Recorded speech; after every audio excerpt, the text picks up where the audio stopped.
Hello, good morning. कशा आहात तुम्ही सगळे? मस्त ना? आज आमच्याकडे सकाळी नाश्त्याला होते अप्पे. पहिले छानपैकी पेटपूजा करून घेतली आणि मग मस्त रांगोळी काढायला घेतली.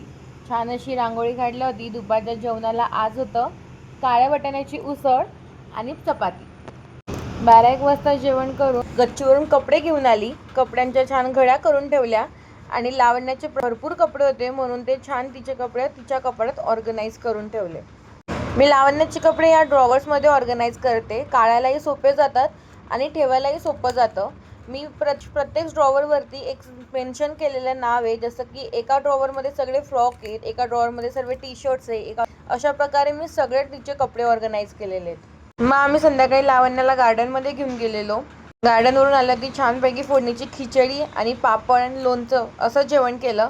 जेवण झालं ती छान संध्याकाळी नाईट वॉकला गेलो. बघा लावण्य कशी चालते मटकत मटकत. तिला खूप मजा वाटते असं चालायला. चला आजसाठी एवढंच. भेटूया पुढच्या ब्लॉगमध्ये. बाय.